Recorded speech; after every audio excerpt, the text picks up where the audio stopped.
The dentist wants you afraid of your own mouth. The Amish were never afraid of theirs because they never needed to be. For generations, one Lancaster County family kept a single kitchen staple by the sink, and it did more for their teeth than most people's entire bathroom cabinet. The simple habit, the second old trick that went with it, why both actually work, and where they honestly can't. A plain tin sat on the kitchen windowsill, dusted with flour, its corners worn smooth by hands that knew it well. In Levi's family, that tin wasn't just for baking bread or scrubbing a stubborn pot. It was the quiet answer to a dozen small needs, always within reach, never given much thought. Grandfather would tip a little into his palm, sometimes for biscuits, sometimes for the stovetop, and sometimes, if you watched close, for his toothbrush. No one read a label or measured out a dose. The habit came by watching, by copying what was done, not by trusting some promise on a box. Levi's grandmother called it good enough for what ails you, and that was the end of it. Baking soda was ordinary, unbranded, and expected to pull its weight in every room. In this house, the old tin was a kind of family member, steady, useful, and never trying to sell you anything more than what it was. A spoon scraped quietly against the inside of the old tin, lifting out just enough baking soda to cover a fingertip. Levi's mother would tip a splash of water into a saucer, stirring until the powder softened into a paste. Never runny, never dry, just enough to cling to the bristles. Some mornings, a pinch of salt joined the mix, but the heart of the routine stayed the same. Plain, simple, and never fussed over. The toothbrush, always wet first, was pressed gently along the gum line, moving in slow, careful circles. There was no scrubbing or racing, only patience, as if coaxing the teeth clean rather than scouring them. This wasn't a daily ritual, but something done 2 or 3 mornings a week, tucked between chores and breakfast. The rule, spoken or not, was always the same. Be gentle, and let the paste do its quiet work. In this house, prevention meant steady hands and familiar habits, not a shelf full of promises. There's a quiet logic behind that old baking soda tin, a kind of kitchen wisdom that turns out to have real teeth, so to speak. When Levi's family dipped their brushes in the paste, they weren't chasing some secret cure. They were working with what science now calls sodium bicarbonate, a powder that does more than just clean. Once it touches water, baking soda raises the pH in your mouth. That means it makes things less friendly for the acid-loving bacteria that feed on sugar and make trouble for your teeth. The pH goes up, the acids go down, and those bacteria don't have the easy time they're used to. Researchers have put this to the test. In several clinical trials, people who brushed with baking soda toothpaste had less plaque, especially in the tight spots near the gum line, than those who used regular toothpaste. The difference wasn't just on paper, it showed up in real mouths, week after week. The reason is twofold. The powder is a gentle scrubber, soft enough not to scratch enamel when used with a light hand, but gritty enough to break up the sticky film before it hardens into tartar. The official scale for abrasiveness, called RDA, puts plain baking soda at about 7, far lower than most commercial pastes. Used a few times a week, it's strong on plaque but kind to enamel, especially when paired with patience instead of pressure. In this house, the science and the story line up. A little baking soda, used gently, helps keep what's soft from turning stubborn. A mug of warm water on the kitchen table, a spoon of salt stirred in until it melts clear. This is the second old-time trick that lived alongside the paste. No fuss, no fancy bottles, just salt and water, swished quietly around the mouth for about a minute, and spit out at the end.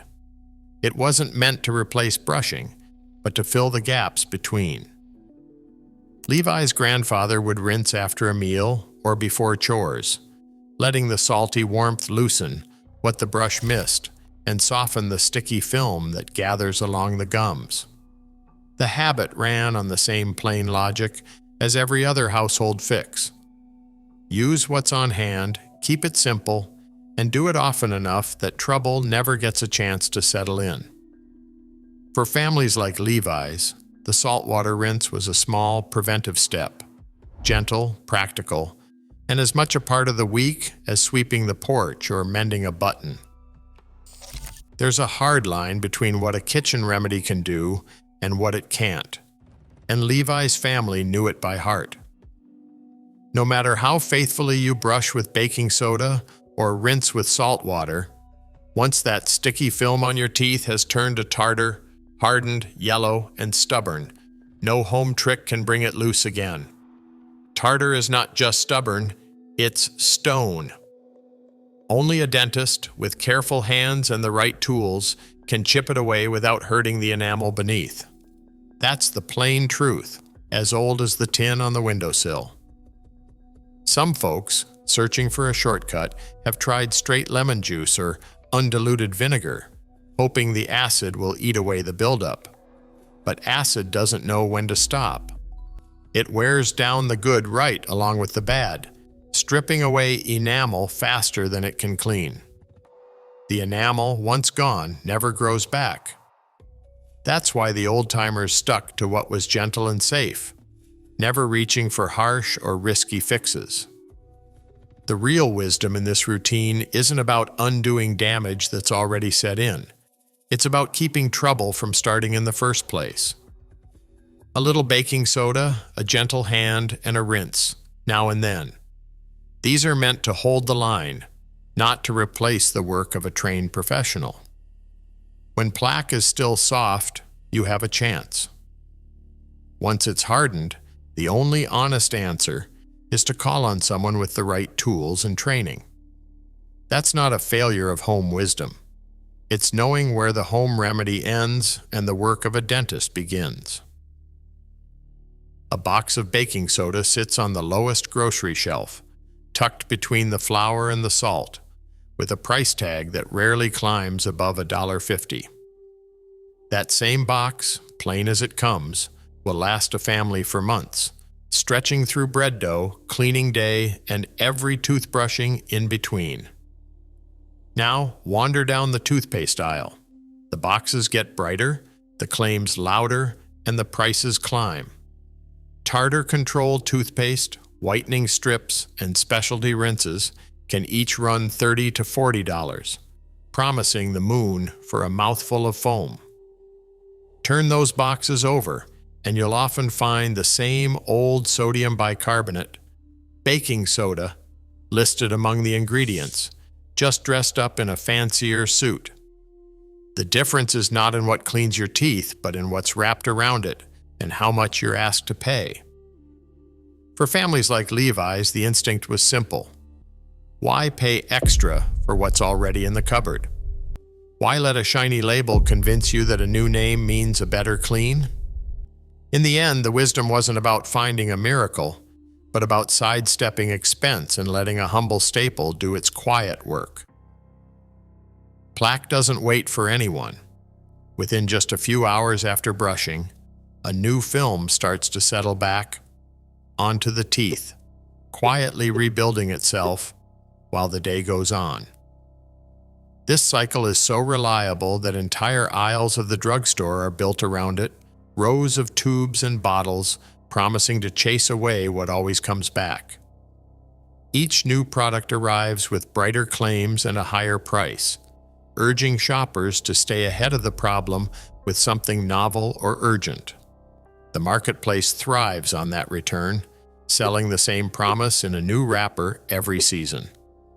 Yet in Levi's house, the old tin on the windowsill never changed its story.